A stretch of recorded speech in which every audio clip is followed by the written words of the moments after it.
Ron, you're the only member of this Laker team to get that first championship. You, my friend, are a champion. How does it feel? Well, first, good or bad, I've been through so much. I had very egotistical when I was younger, and I never knew God put me in a situation like this again. And he put me in a situation last year in Houston. He put me in a situation, Indiana. I was obviously in a situation. I had a big ego, and I said, if he ever put me in a situation again, I'll be blessed, and I thank him. So if we lose tonight, I thank God. We win tonight, and he blessed me. I don't know why he blessed me with this.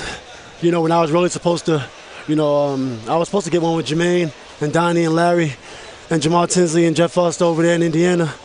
And I bailed out on them. I felt like a coward. Sometimes I don't even like, being in their presence. I feel like a coward in their presence, because I bailed out on them as a teammate. And then I get a championship, so I don't know what God is saying, but I got to thank God, for what happened tonight. Let's talk about this game. You look in the first half as far as the Lakers as a team struggling a little bit, Kobe Bryant struggling, and you step up. What was your mindset? Did you feel that everything was going bad for the Lakers, that you had to come in and step up offensively? Well, the game was just weird. It was a game. I mean, it was like, wow, we're about to lose on our home floor.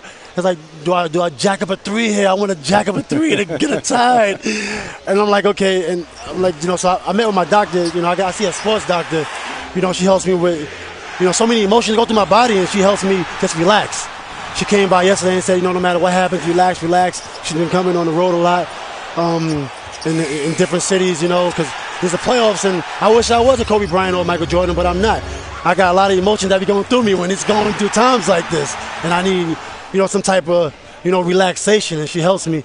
And she came by yesterday, told me exactly what to do, and it worked like a beauty, and I had to thank her.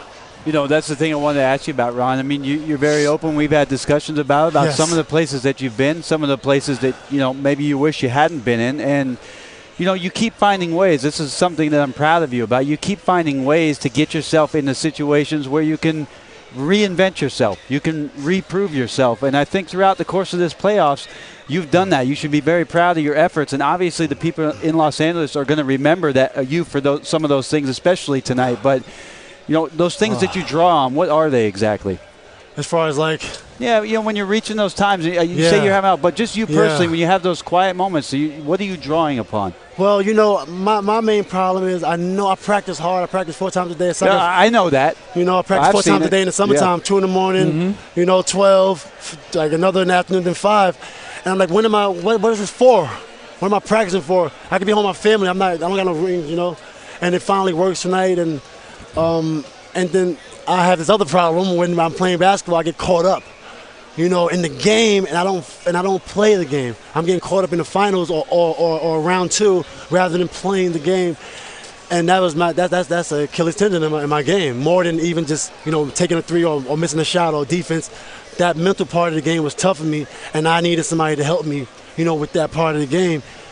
And my doctor just came through. I wasn't ashamed to go get help, and I just relaxed. And tonight, it didn't feel like a finals. It felt like a game. And then for a split second, you're like, man, you're in the finals. We're about to lose on our home floor to Boston. We're down 10. Oh my goodness. He just relax again, and say, just play hard and see what happens. Let's talk about that big shot, the big three you hit. There's been some guys, Derek Fisher, Robert Horry, big threes. You hit the biggest three, in my opinion, to give them momentum. What was going through your mind when you were taking that shot? I mean, I'm always trying to go for the home run a lot, and that's not the right way to play. You don't go for the home run, you try to you can penetrate, do something different. You don't have to go for the home run 3 all the time. And I went for the home run again. It paid off. And it went in. Yeah. And Kobe passed the ball. He didn't pass the ball in the first half. I'm like, Kobe, give me a chance. And he passed the ball. I'm like, oh, my goodness, he passed the ball. Well, tonight, I don't know, man. Tonight's for celebrating, Ron. Obviously, we touched on your past, but you got to start to think in the next week or two about the future and about what this team is capable of doing in terms of the run that you can make. And how excited are you about that, about taking time to enjoy this, but starting to get to work for next year? I mean, I'm ready to go to the gym right now. I swear I'm ready to go right now. I will go if it wasn't a club open, because I'm about to go to the club. But, as sports players, as anybody, adults, you go socialize. No matter you play sports, football, whatever, you go socialize, have a drink. I didn't drink in like 6-7 months. I was 270 when I came here, and I said, I gotta lose weight, I gotta get in shape, and we're gonna do this. I'm in this opportunity. I didn't take a drink. And the guys, I was eating all type of healthy food, and the guys were like, wow, you're still doing this, you're still doing this. I lost 20 pounds. And today I was at my peak, 250. I was 270 when the season started. And it all worked out. So, Ron, I got one more for you here. Coming off the trip to Boston, y'all are down 3-2. You did not play that well individually in those 3 basketball games. There were a lot of critics here in L.A., a lot of people saying, yo, what about Trevor Ariza? What if we still had him with Ron Artest, this whole thing? And you, my friend, stepped up 35 points and 11 rebounds in games 6 and 7 here. What did you think about the criticism, and how did you turn that negative into a positive? Well, for one, we play as a team. When we don't run a triangle as a team, it don't work for us. So that's why we've been playing bad in the playoffs. And then, I think, Kobe kind of said, okay, I need you guys. And he used us when we came home.